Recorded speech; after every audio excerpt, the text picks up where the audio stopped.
Chapitre 34. Pourquoi la forêt est-elle verte?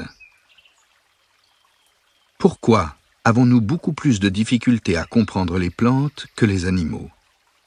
Notre premier handicap tient à notre histoire, à l'évolution qui nous a très tôt coupés du monde végétal.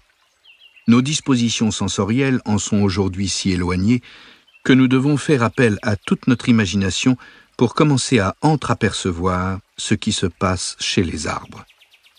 Notre perception des couleurs en est un bon exemple. J'aime l'association d'un ciel parfaitement bleu et du vert intense des cimes des arbres. C'est pour moi le paysage parfait, l'idéal pour se détendre. En va-t-il de même pour les arbres?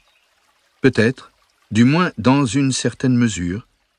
Je présume que les hêtres, les épicéas et nombre d'espèces trouvent le ciel bleu et le soleil très agréables aussi. Mais pour elles, le bleu azuréen est moins synonyme de romantisme ou d'apaisement que le signal de se mettre à table. Car un ciel sans nuages, c'est une intensité lumineuse maximale, donc des conditions optimales pour la photosynthèse. C'est le moment de donner le meilleur de ses capacités. La couleur bleue est donc synonyme de travail intense.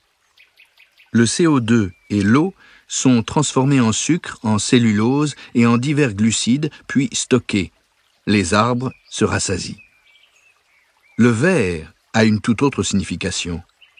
Avant que nous en venions à la couleur la plus commune de la majorité des végétaux, une autre question se pose. Pourquoi le monde est-il coloré? La lumière solaire est blanche. Si elle est réfléchie, elle est également blanche. Nous devrions donc baigner dans un paysage visuellement d'une pureté clinique. Ce n'est pas le cas, car chaque matériau absorbe ou transforme des parts de lumière en un autre rayonnement d'une façon différente. Seules les longueurs d'onde restantes sont réfléchies et perçues par nos yeux. La couleur des organismes vivants et des objets est donc déterminée par la couleur de la lumière réfléchie. Et chez les arbres, il s'agit du vert. Mais pourquoi n'est-ce pas le noir? Pourquoi toute la lumière n'est-elle pas absorbée? La lumière solaire étant transformée dans les feuilles à l'aide de la chlorophylle, si les arbres transformaient le rayonnement de façon optimale, il ne devrait presque rien rester et la forêt devrait paraître noire, même en plein jour. Mais la chlorophylle a un défaut. Elle présente ce que l'on appelle un vide vert. C'est-à-dire qu'elle absorbe la majeure partie du spectre lumineux visible, sauf la couleur verte, qu'elle ne peut donc pas exploiter et doit renvoyer. Cette faille, qui rend visible ce que la photosynthèse n'utilise pas, explique que presque tous les végétaux paraissent verts. En fin de compte, la couleur verte est un résidu de lumière, un rebut que les arbres ne peuvent pas utiliser. Ce que nous trouvons beau est sans utilité pour la forêt. La nature nous séduit en réfléchissant un rebut? J'ignore l'effet de la couleur verte sur les arbres, mais je suis certain que les hêtres et les épicéas, qui sont toujours avides de synthétiser de l'énergie, apprécient autant le ciel bleu que moi.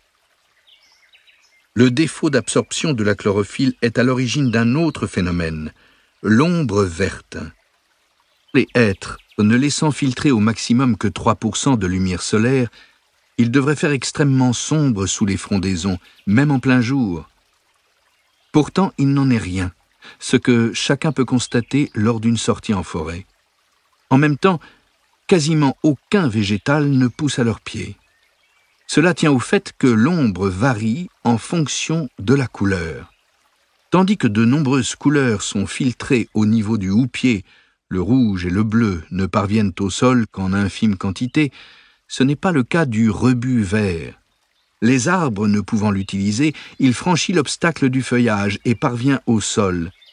La pénombre verte qui baigne les sous-bois, avec cet effet si apaisant sur les sens, trouve là son origine. Nous avons dans notre jardin un hêtre rouge. C'est un arbre de grande taille, planté par l'un de mes prédécesseurs. Il ne me plaît pas beaucoup, sa couleur a pour moi quelque chose de maladif. Les arbres pourpres sont nombreux dans les parcs paysagers et les grands jardins, où ils sont censés rompre la monotonie du vert. Je ne parviens pas à apprécier les hêtres pourpres, les érables rouges et les cornouillers sanguins. Il devrait pourtant susciter chez moi un petit élan d'empathie, car cette couleur divergente de la norme s'avère un handicap. Le phénomène résulte d'un trouble du métabolisme. Les feuilles en formation présentent souvent une teinte rougeâtre, même chez les arbres sains et normaux, car le jeune tissu contient une sorte de crème solaire. Ce sont les anthocyanes, des pigments qui, en bloquant les rayons ultraviolets, protègent les petites feuilles du rayonnement solaire.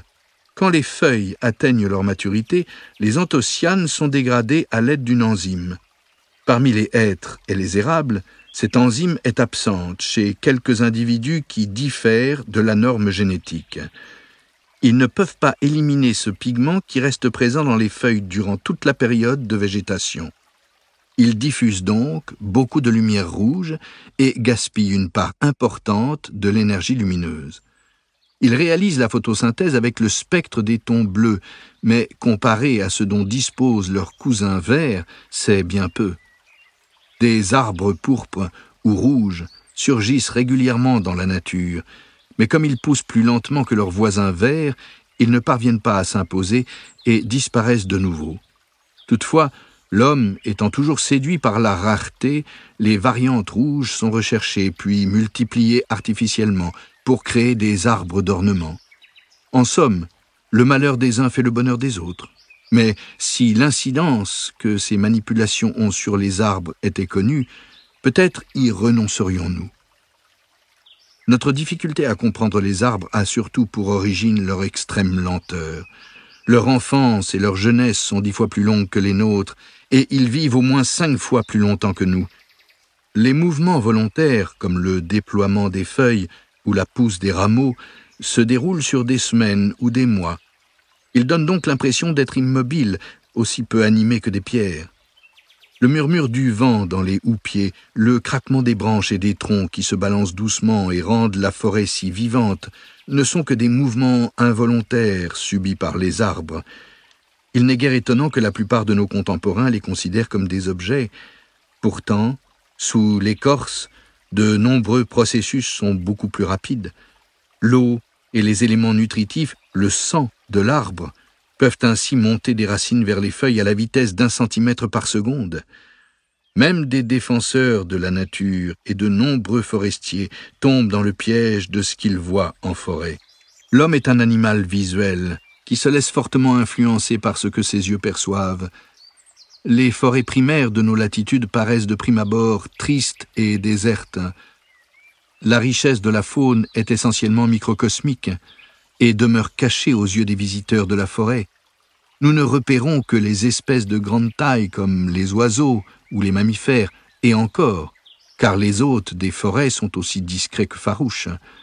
Les personnes auxquelles je fais visiter nos vieilles réserves de hêtres me demandent fréquemment pourquoi on y entend si peu d'oiseaux. En revanche, les espèces vivant dans les espaces ouverts sont souvent tapageuses, et elles se donnent moins de mal pour se dissimuler à nos regards. Si vous avez un jardin, sans doute avez-vous remarqué combien les mésanges, les merles ou les rouges-gorges s'habituent vite à la présence humaine et s'approchent jusqu'à quelques mètres.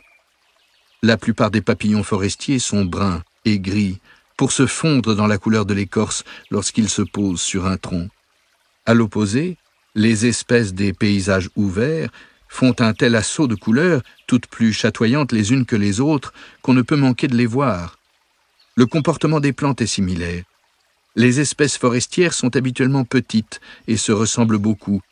Les espèces de mousses, toutes minuscules, se comptent par centaines, de même que les espèces de lichens, les unes et les autres si nombreuses que je ne m'y retrouve plus moi-même.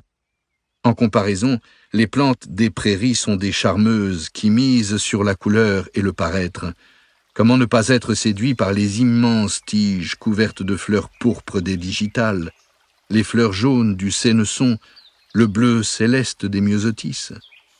De nombreux défenseurs de la nature s'enthousiasment lorsque des tempêtes ou des coupes rases dégagent de vastes espaces. Ils croient sincèrement que cela favorise la biodiversité, mais c'est méconnaître les effets dramatiques de ces perturbations de l'écosystème forestier. En contrepartie des quelques espèces de milieux ouverts qui se prélassent au soleil, des centaines d'espèces de la microfaune, auxquelles quasiment personne ne s'intéresse, disparaissent localement. Une étude scientifique de l'Ecological Society of Germany, Austria and Switzerland le souligne et conclut que si l'amplification de l'exploitation forestière induit un accroissement de la diversité végétale, il n'y a pas lieu de se réjouir, car c'est avant tout un indice du degré de déstabilisation de l'écosystème naturel.